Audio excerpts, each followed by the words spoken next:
Hello दोस्तों, आज की इस वीडियो में हम बात करेंगे क्लास 10 सामाजिक विज्ञान 2023 बोर्ड परीक्षा। ये आपका बहुत इंपॉर्टेंट होने वाली है आज की वीडियो। मैं आपको महत्वपूर्ण दीर्घ-उत्तरीय प्रश्न सॉल्व करवाने वाला हूँ। महत्वपूर्ण दीर्घ-उत्तरीय प्रश्न सॉल्व करवाने वाला हूँ। ये आपके 2023 बोर्ड परीक्षा के लिए 100% पक्का आएंगे। दीर्घ-उत्तरीय प्रश्न 100% पक्का आएंगे।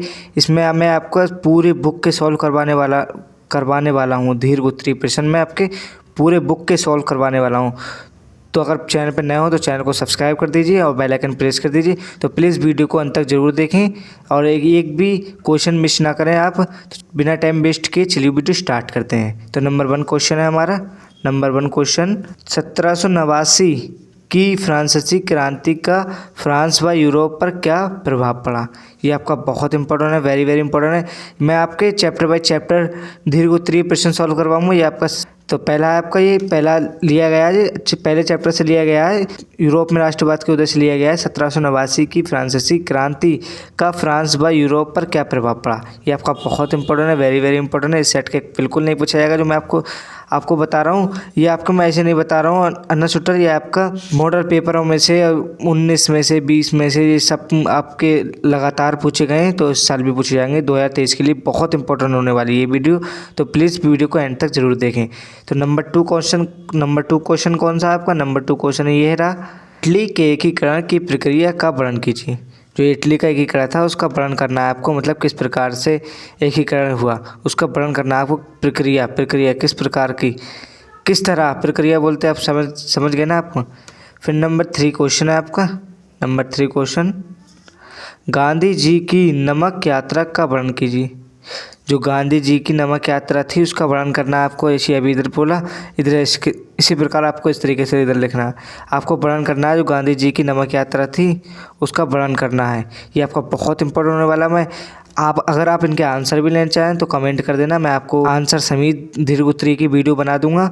और फिर नंबर 4 आपका है। नंबर 4 ये रहा, गांधी जी ने असहयोग आंदोलन क्यों प्रारंभ किया। जो गांधी जी ने असहयोग आंदोलन चलाया था उसे क्यों प्रारंभ किया, उनके द्वारा ये आंदोलन वापस लेने के प्रमुख कारण क्या थे। उनके द्वारा ये वापस लेने के प्रमुख कारण क्या थे। ये आपका बहुत इंपॉर्टेंट है। आंदोलन की बात कुछ ज़्यादा ही होती है तो ये आपका याद रखना है। मैं आपके वेरी वेरी इंपॉर्टेंट दीर्घ-उत्तरीय प्रश्न बता रहा हूँ मैं आपको। इस सेट का बिल्कुल नहीं पूछा जाएगा। बच्चों ने कमेंट किया था कि सर दीर्घ-उत्तरीय की वीडियो बना दीजिए, तो मैं आपके लिए इसलिए वीडियो बना रहा हूँ। फिर नंबर 5 है आपका, खाद्य उपलब्धता पर तकनीक के प्रभाव को दर्शाने के लिए इतिहास से 2 उदाहरण दीजिए। इतिहास से आपको 2 उदाहरण देना है। ये आपका बहुत इंपॉर्टेंट है। ये आपके दीर्घ-उत्तरीय प्रश्न है। ये आपके अति लघु में भी पूछे जाते हैं शॉर्ट करके, और बहुविकल्प में भी आ जाता है आपके। तो आपका बहुत इंपॉर्टेंट बता रहा हूँ मैं। इस सेट का आपका बिल्कुल नहीं पूछा जाएगा। तो नंबर 6 है अपना। नंबर 6 क्वेश्चन ये रहा, मृदा अपरदन से क्या अभिप्राय है। मृदा अपरदन के लिए उत्तरदायी कारणों का वर्णन कीजिए। आपका बहुत इंपॉर्टेंट है, वेरी वेरी इंपॉर्टेंट है। इससे हट के बिल्कुल नहीं पूछा जाएगा मैं जो आपको बता रहा हूँ। अगर आपको इनके क्वेश्चन आंसर समीट चाहिए तो आप कमेंट में ज़रूर बताना, मैं आपको वो भी प्रोवाइड कर दूँगा। फिर आपको प्रश्न नंबर 7 रहा आपका। प्रश्न नंबर 7 ये है, भारत में पाई जाने वाली विभिन्न प्रकार की मृदाओं का वर्णन कीजिए। मतलब ये क्वेश्चन कह रहा है, ये आपका शॉर्ट में भी आता है। मतलब भारत की कौन सी मृदा है, ये शॉर्ट में आ गया आपका। थोड़ा लघु-उत्तरीय में आता है तो भारत में पाई जाने वाली मृदा कौन सी। अब ये बोल रहा है कि भारत में पाई जाने वाली विभिन्न प्रकार की मृदाओं का वर्णन करना है। जैसे भारत में कौन कौन सी मृदाएँ पाई जाती हैं, तो अपने इंडिया में काली मृदा भी पाई जाती है, लाल मृदा भी पाई जाती है और पीली मृदा भी पाई जाती है। तो ये आपका बहुत इंपॉर्टेंट है। आपको कम से कम 5-6 इसी प्रकार लिखना है, तक इसकी हेडिंग डालना है आपको, हेडिंग में लिख देना है। तो इससे आपके फुल मार्क्स मिलेंगे, एक भी मार्क्स नहीं कटेगा। फिर नंबर 8 रहा है आपका। नंबर 8 है, बहुउद्देशीय परियोजना से होने वाले प्रमुख लाभों का वर्णन कीजिए। ये आपका वेरी वेरी इंपॉर्टेंट है, वेरी वेरी इंपॉर्टेंट है। इस सेट के बिल्कुल नहीं पूछा जाएगा। आपको क्या करना है, बहुउद्देशीय परियोजना से होने वाले प्रमुख लाभों का वर्णन कीजिए। जो बहुयोजना है उससे होने वाले प्रमुख लाभों, जो लाभ हैं, महान अच्छे लाभ का वर्णन करना है आपको। प्रमुख बड़े बड़े लाभ का वर्णन कीजिए। ये आपका बहुत इंपॉर्टेंट है, वेरी वेरी इंपॉर्टेंट है। और आपके अभी 8वीं, फिर अब मैं आपको और बता रहा हूँ, आपके बहुत इंपॉर्टेंट बता रहा हूँ, पूरी बुक के बता रहा हूँ, इसलिए आप वीडियो के एंड तक बने रहिए। फिर 9th प्रश्न है, कृषि की 3 प्रमुख समस्याओं का उल्लेख कीजिए। वेरी वेरी इंपॉर्टेंट है। जो कृषि की 3 प्रमुख समस्या का उल्लेख कीजिए। जो कृषि की 3 प्रमुख समस्या हैं जो कृषि को हमें डाउन कर रही हैं, गिरा रही हैं, कृषि की 3 प्रमुख समस्या, वैसे तो बहुत है समस्या, लेकिन आपको ओनली क्वेश्चन में क्या कह रहा है कि 3 क्वेश्चन आपको 3 बताना है, सिर्फ 3 जो समस्या है उसको लिखना है आपको। पहले आपको नंबर 1 हेडिंग डालना है, नंबर 2 हेडिंग डालना है, फिर नंबर 3 हेडिंग डालना है। ये आपका बहुत इंपॉर्टेंट है। आपको अगर इस प्रकार लिखेंगे तो आपके 99 मार्क्स मिलने से कोई नहीं रोक रहा है आपको साइंस में, सोशल साइंस में। फिर आपका 10th देखते हैं। 10th ये रहा, 10th प्रश्न नंबर 10th, भारत कृषि पर वैश्वीकरण के प्रभाव पर टिप्पणी लिखी। जो भारत कृषि है उस पर वैश्वीकरण के प्रभाव पर टिप्पणी लिखी। आपका वेरी वेरी इंपॉर्टेंट है। ये आपके मैं ऐसे सॉल्व करवा रहा हूँ जो हर साल पूछे जाते हैं। ये आपके 19 में भी आया, ये आपका 20 में भी आया, ये आपका 18 में भी आया, इसलिए आप 23 में पक्का आएगा। आपके ये क्वेश्चन मैं ऐसे सॉल्व करवा रहा हूँ ये आपके मैंने कई जगह से उठाए हैं, मॉडल पेपर में से आपके। ये बहुत इंपॉर्टेंट है, वेरी वेरी इंपॉर्टेंट है। आपको क्या करना है, भारत कृषि पर वैश्वीकरण के प्रभाव पर टिप्पणी लिखी। बहुत इंपॉर्टेंट है, वेरी वेरी इंपॉर्टेंट है। इस सेट का आपका बिल्कुल नहीं पूछा जाएगा। ये आपके 2023 के लिए बहुत इंपॉर्टेंट है, इसलिए आप इनको अनदेखा ना करें। इसलिए आप इन्हें याद करके इनकी तैयारी कर लें और अपने चैप्टरों में से निकाल लें। फिर आपका क्या प्रश्न नंबर 11 है, भारत में लौह आश्क के उत्पादन पर संक्षेप लिखी। संक्षेप लिखना है। जो लौह आश्क है उसके उत्पादन, इसकी उत्पादन क्यों हो रही है, उसके संक्षेप लिखना है। आपका वेरी वेरी इंपॉर्टेंट है। सेट का बिल्कुल नहीं पूछा जाएगा। 2023 के लिए आपका बहुत इंपॉर्टेंट है। अगर आप चाहते हैं कि इनकी आंसर के साथ भी वीडियो मिले तो आप कमेंट में ज़रूर बताएं, आंसर के साथ वीडियो बन जाएगी। फिर आपका क्वेश्चन नंबर 12 है, परिवहन तथा संचार के साधन किसी देश की जीवन रेखा तथा अर्थव्यवस्था क्यों कहे जाते हैं। जो परिवहन है, लंबा सफ़र तय करते हैं उसे परिवहन बोलते हैं हम। तथा संचार के साधन किसी देश की जीवन रेखा तथा अर्थव्यवस्था क्यों कहते हैं। ये आपका वेरी वेरी इंपॉर्टेंट है। इस सेट का आपका बिल्कुल नहीं पूछा जाएगा। ये दीर्घ उत्तरीय में हर बार पूछा जाता है, इस साल भी पूछा जाएगा। 2023 के लिए बहुत इंपॉर्टेंट है, वेरी वेरी इंपॉर्टेंट है। तो बेशक इसको याद कर लें, नहीं तो आप कमेंट में बताना, हम इनके आंसर की भी वीडियो बन जाएगी। फिर आपका क्वेश्चन 13वां है अपना, 13वां बहुत इंपॉर्टेंट होने वाला। भारत में संघीय व्यवस्था की प्रमुख विशेषताओं का वर्णन कीजिए। ये आपका वेरी वेरी इंपॉर्टेंट है। ये आपका बोर्ड एग्जाम के लिए बहुत इंपॉर्टेंट होने वाला है, 2023 के लिए बहुत इंपॉर्टेंट है। ये 100% आएगा।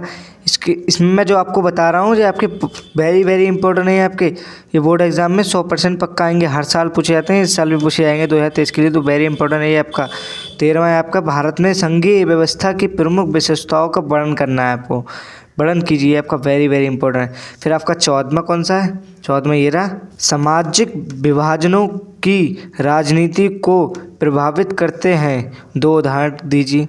जो सामाजिक विभाजनों की राजनीति है उसको प्रभावित करते हैं, उसके 2 उदाहरण लिखना है। आपका वेरी वेरी इंपॉर्टेंट है। मैं आपके ये वो बता रहा हूँ जो हर साल पूछे जाते हैं, ये आपके मॉडल पेपर में भी आए हैं, ये आपके वेरी वेरी इंपॉर्टेंट है, हर साल पूछे जाते हैं, इस साल भी पूछे जाएंगे आपके। तो अगर आपको इनके आंसर की भी वीडियो चाहिए तो आपको कमेंट में ज़रूर बताएं, तो आंसर की वीडियो बन जाएगी। फिर आपका 15वां है, 15वां क्वेश्चन, संपादिकता लोकतंत्र के लिए घातक है, 2 कारण लिखिए। जो संपादिकता है वो लोकतंत्र के लिए घातक है, मतलब खतरनाक है, 2 कारण लिखिए। ये आपका वेरी वेरी इंपॉर्टेंट है। ये आपको 100% पक्का आएगा बोर्ड एग्जाम में, 1 भी मार्क्स नहीं कटेगा।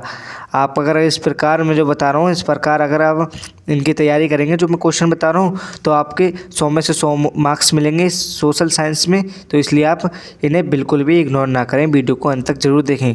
फिर आपका 16वां प्रश्न है, 16वां प्रश्न ये रहा, लोकतांत्रिक शासन प्रणाली से होने वाले कोई 4 लाभ लिखना है। आपको क्या लिखना है, 4 लाभ। अब ये कितना लॉन्ग हो गया क्वेश्चन, बहुत लॉन्ग हो गया, इसका आंसर कम से कम 1-2 पेज में आएगा।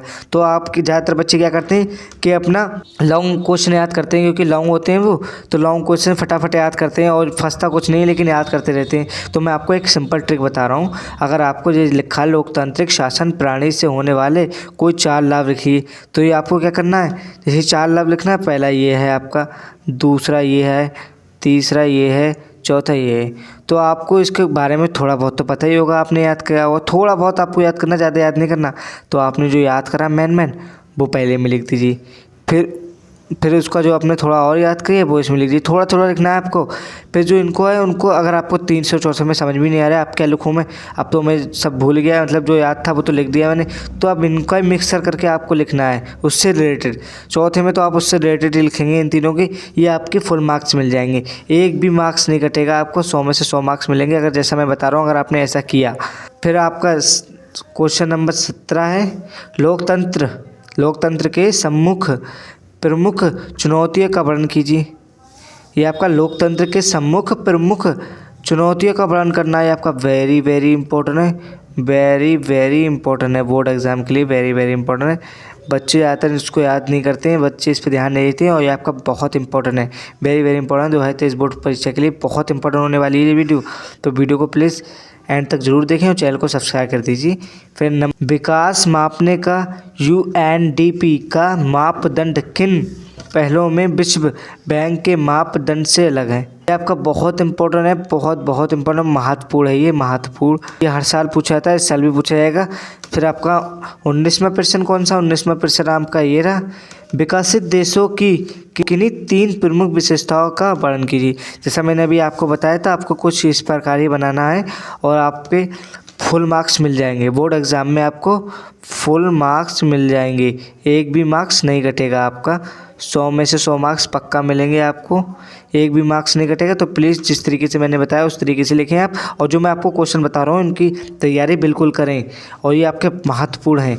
फिर लास्ट क्वेश्चन है अपना, क्वेश्चन नंबर 20, वैश्वीकरण से आप क्या समझते हैं, अपने शब्दों से स्पष्ट कीजिए। ये तो बहुत अच्छी बात है, वेरी इंपॉर्टेंट है, ये बहुत बड़ी तरीके से बताया, मतलब इसी की प्रश्न नंबर 20 है आपका, वैश्वीकरण से आप क्या समझते हैं।